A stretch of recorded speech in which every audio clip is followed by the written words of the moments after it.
Hi, and welcome back to another episode of Synergy of the Rose. This episode, we're going to be looking at anger and the different facets of anger and what you can actually do, why it comes up, why we advise as spiritual guiders for you to sit in that anger, for you to kind of chase that anger, to find its root cause. But you have to sit there for a little while because, because anger will send you off in a million different directions because the body doesn't like to feel it. And so it will throw all sorts of objection scenarios, idiosyncrasies your way to project it out, to get rid of it quickly, because it's such it is such a heavy negative feeling. And so first of all, we would actually say sit with it. But what this video is going to be about is actually the things you can actually do to track down that root cause whilst making yourself feel a little bit more comfortable whilst you're tracking down that root cause. Is that not right, Sylvia? Yeah. So I know, obviously, having narcissistic relationships, there was a lot of anger there. And it was interesting how at the time I didn't realize I was doing it, but I was projecting that anger out. Because people couldn't understand what I'd gone through. And of course, in hindsight, coming out of that, having healed that, people couldn't understand what I'd gone through because they physically hadn't gone through it. So some of the things that I actually said to them were like, they couldn't comprehend it. They couldn't get their heads around it. They could sit there, they could listen to me, they could be compassionate, but they couldn't feel it. And I think that's what I was wanting, on a very subconscious, primeval level, was I wanted them to experience just a little bit so that I knew that somebody knew the amount of pain I was going through. And I know that is so ass about face, but on a very basic level, I know that's what was going on. It was like, can you just feel a little bit of this and then you might understand where I'm coming from? Yeah, I think we all do that. I think that the majority of us, when we're angry, we want to project that to somebody else so that we can both be equal. I guess they're saying, misery loves company per se. But when we don't receive that, then we feel betrayed. And that's where I would say, and I've told myself and others as well that have been in that position, it's like, why do you feel betrayed? And where is this like coming from?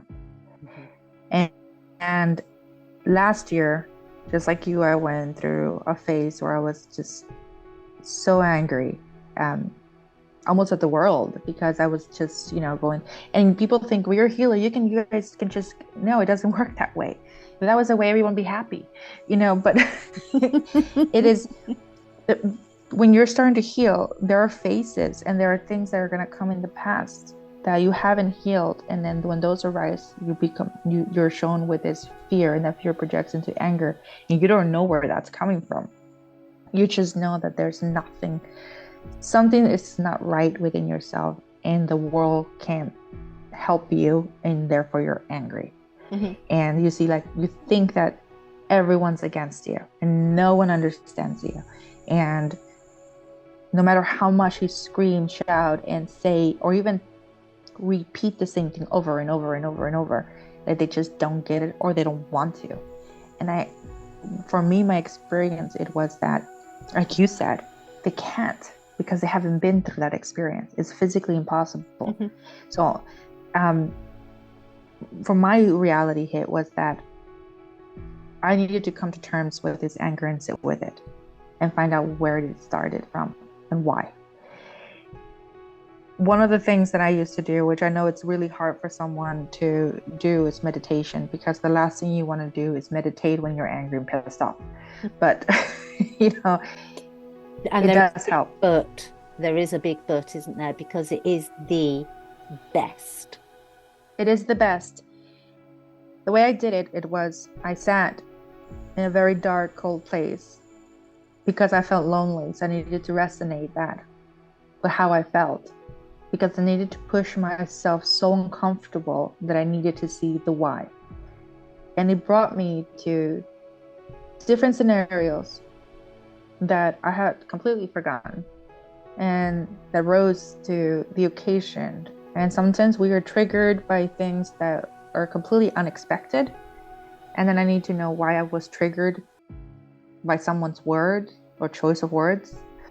And so I had to trail back, and this was like almost a year-long process. So it's not just going to be like, boom, I'm going to meditate and I'm going to get it right.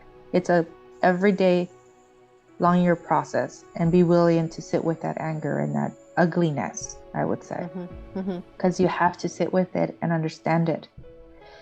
I read a book not too long ago about getting to know your demons. At first, and this book has been criticized in so many ways, and you could take it or leave it how it is. It's a very Asian culture about demons and how they're projected into anger and fear, and those are the two worst demons you can have within yourself. So you need to sit with your demon for a while, if you want to believe in one way of putting it. Sit with your demon, talk to that demon every day, find out why they are there. So the best way that I did that was, once I did the meditation at home, I sat with my demon every night, asking questions. Why are you here? Every day. Where did you come from? How were you born? Every day I had to deal with that. And every day I learned a little bit more and a little bit more. And every day that demon got smaller and smaller and smaller. Until one day I finally realized I put everything together, and it goes with journaling, because you have to journal with this, and find out and read and go back and read it and see if maybe you get clues there.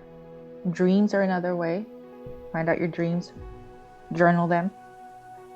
For me, it took about a year process. Everyone's different, but I think at the end of the reason I was like, oh, and I cannot tell you how amazing it felt to know this, but also very sad that I went through that.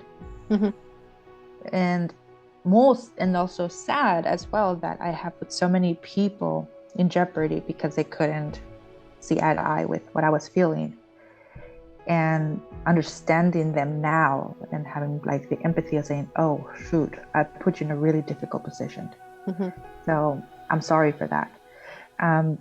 But those are some of the things I did, because it was really heavy. And I think I have used it now with other people, and it seems to be working a little bit, where you have to sit with your demon and like literally give your demon a name so you can talk to your demon. Sit with your demon and find out what color they are, what do they look like, what do they have, everything on that. Yeah, and if demon doesn't, because obviously people come from all sorts of different religious backgrounds and beliefs. If demon makes you feel uncomfortable, then use the word negativity, use the word dysfunction, whatever works for you, whatever you want to call it. But no, it's the yang. I've got that round the right way, haven't I? Yin yang, yang's dark. Yeah, yang. I always have to remind myself on that one. It's the yang aspect of yourself, and it exists in all of us. There's nothing wrong with you. You're not a bad person just because it's there. But it's bringing, if it's creating dysfunction, it's about that bringing the light to it. It's like spinning that wheel. When you think of the yin yang, spin it round, allow the light to shine onto it. And it is, again, in shamanism, you're turning that wheel. Tarot cards, the wheel of fortune, you're turning the wheel. Whatever your belief systems, whatever your path you're taking, there is always an analogy of this. Dark night of the soul, shadow work. I mean, there's so many different names for it. But it's that sitting with it. And sometimes it can be so heavy that you need a healing. Yes. Just to have the strength to sit with it, the healing. And I think this is what a lot of people make the mistake. They go for shamanic work, soul retrievals and extractions. They go for EFT. So on psychological levels, they go for EFT, or they have coaching, or they come and have preparations made for them with Sylvia. The people have this idea, like they do in conventional medicine, that they're going to take a pill, they're going to have this healing, and it'll take it all away. And it doesn't work like that. These natural preparations, these natural healings can lift the lid so that then you can be a little bit more comfortable to sit there, so it doesn't feel so heavy and so overwhelming.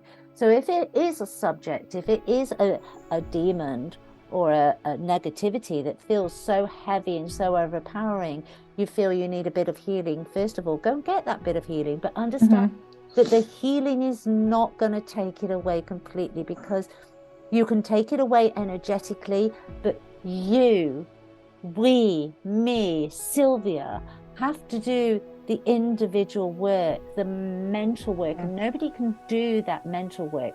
We can guide you through a pathway, but nobody can do it for you. You have to do it for yourself. You have to want to do it for yourselves. And as Sylvie said, and as we said right at the beginning, meditation is the best way of doing that. Allow yourself to be open, just some music, or just being out in nature. I like music out in nature. Sat against a tree. I feel nurtured. Nature nurtures. And so if I'm going through a particularly heavy phase, and as Sylvia quite rightly said, just because we're healers doesn't mean that we don't get anything wrong with us. We're going through life the same as you guys. It's life happens. It's just how you learn to deal with it. But I like to sit against a tree. I like to be nurtured by nature, and then kind of dig into whatever's there. And the more you do it, the easier it comes. Have you found that, Sylvia? It doesn't. Last year took a really heavy one that came up on your spectrum. But I'm sure there's been others since which you've kind of gone, oh, I know what's happening there. I'm gonna nip this in the bud now. Yes, exactly. Like I said, we know. I talk to my spirit guides a lot, and they've actually guided me through it. And as well, and we can talk about spirit guides and everything later. But they guide me through the meditation and where to go. And when I feel fearful, I ask one of them to come and hold my hand. Now, that's another way to do it, because it is heavy, and it is one of the biggest energies, or darkest energies, is fear and anger. And sometimes it's quite scary to go into that because you don't know. Now, there are times where that anger, that fear is so, you won't be able to handle it. So you can still heal it without seeing it, and for understanding. So if it's going to be too much for you, you can always ask one of your spirit guides or protectors to help you heal without you having to relive it. Because there is a way to do that, especially if you've gone through some major trauma that would just throw you in a spiral. You can heal from that without having to relive it. Now, for me, I wanted to relive it because that's how I am, regardless of how bad it was. Everyone's different, so make sure that you find what is right for you. You can get there and heal it, or give you an understanding where it came from, so that you can start working with it without having to relive it. So there is a way that you can do that as well. And if you don't know, like you said, there's Claire, there's me. You can always talk to us. We can help you and guide you through that as well. But the bottom line is, it's worth doing, guys. We would implore you to do it. There are lots of energies coming in the future, and basically we need to make room to welcome them in. So that's it from me. and me. And as always, don't forget to subscribe, like, and share. Bye bye.